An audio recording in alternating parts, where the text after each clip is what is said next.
Ada cerita yang sangat terkenal sekali ketika Imam Abu Hanifah suatu ketika berpapasan dengan seorang anak kecil. Anak kecil ini memakai sepatu dari kayu. Apa kalau di kita ya di Jawa namanya teklek.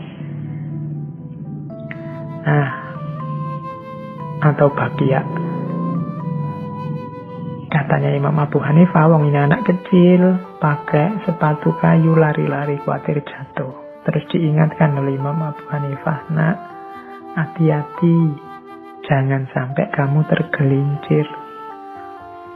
Nah, anak ini terus menerima nasihat dari Imam Abu Hanifah sambil tersenyum. Kemudian dia tanya, bolehkah saya tahu nama bapak siapa? Kata anak itu. Terus dijawab oleh Imam Abu Hanifah, nama saya Nu'man. Oh, berarti bapak ini ya yang gelarnya Al-Imam Al-A'zam. Kata anak kecil tadi. Mungkin dia lihat cara berpakaiannya beliau, Imam Abu Hanifah. Jangan lupa Imam Abu Hanifah itu dikenal sebagai ulama yang suka kerapian. Kalau pakai baju ya yang bersih, suka parfum yang wangi-wangi. Sehingga menyenangkan orang yang dekat dengan beliau. Nah, mungkin anak ini ngerti dari cara bicara, cara berpakaian. Apalagi terus namanya ya Nu'man. Nama asli beliau kan memang Nu'man. Nah, anak itu jadi, oh berarti bapak ini ya yang Imam A'zam itu. Dijawab oleh Imam Abu Hanifah, bukan saya yang memberi gelar itu, nak. Masyarakat saja. Mungkin karena masyarakat itu berprasangka baik, husnuzon, memberi saya nama itu. Terus anak itu bilang begini. Ini mungkin dapat ilham langsung dari Allah atau bagaimana, saya tidak tahu. Tiba-tiba dari mulut anak ini keluar kata-kata, wahai imam, hati-hatilah dengan gelar bapak. Jangan sampai bapak tergelincir ke neraka karena gelar. Sepatu saya ini mungkin hanya menggelincirkan saya di dunia. Tapi gelar bapak dapat menjerumuskan bapak ke dalam api neraka yang kekal.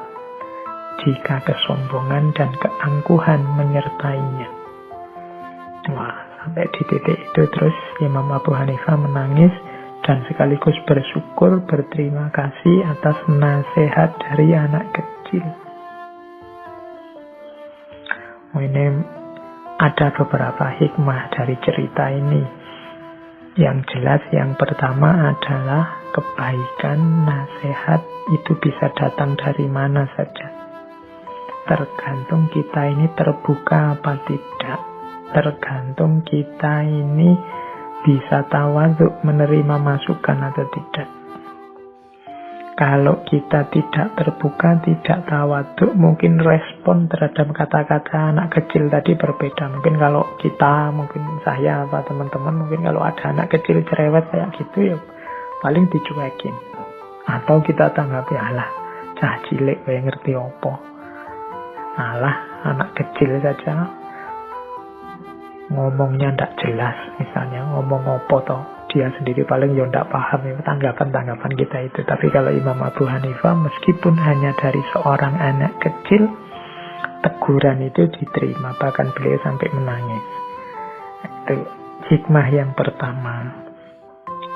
Hikmah yang kedua ya tentunya isi nasihatnya. Jadi memang kadang-kadang pujian, penghormatan, penghargaan itu rasanya memang menyenangkan. Tapi kalau kita tidak hati-hati, semua itu nanti justru akan jadi sumber yang mencelakakan kita.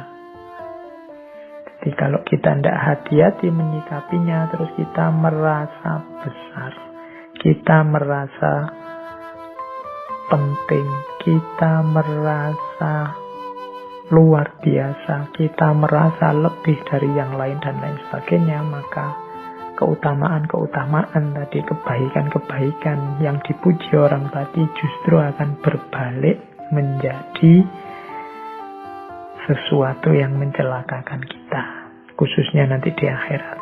Maka anak kecil tadi mengingatkan, kalau cuma teklek atau bakia ini yang membuat saya jatuh, ya paling kaki saya sakit sementara, cuma itu aja. Tapi kalau kesombongan, kalau keangkuhan menyertai kesuksesan, menyertai gelar-gelar pujian-pujian, dia bisa jadi akan menjerumuskan dalam kesengsaraan selamanya di neraka. Ini nasihat dari anak kecil. Makanya hati-hati, karena kadang-kadang kita itu tidak waspada dalam situasi nyaman, dalam situasi mendapat kenikmatan. Kalau sedang susah, kesulitan, dapat masalah, itu biasanya kita lebih waspada, lebih spiritualitasnya lebih hidup. Tapi begitu senang, begitu nyaman, begitu dapat kenikmatan, biasanya lupa sudah sama yang di atas. Merasa kesuksesan itu milik kita, merasa keberhasilan itu karya kita, merasa panggilan-panggilan besar, merasa sebutan-sebutan dan pujian itu adalah hak kita. Kita lupa bahwa apapun kenikmatan, apapun keberhasilan, apapun kesuksesan itu hakikatnya adalah alhamdulillah.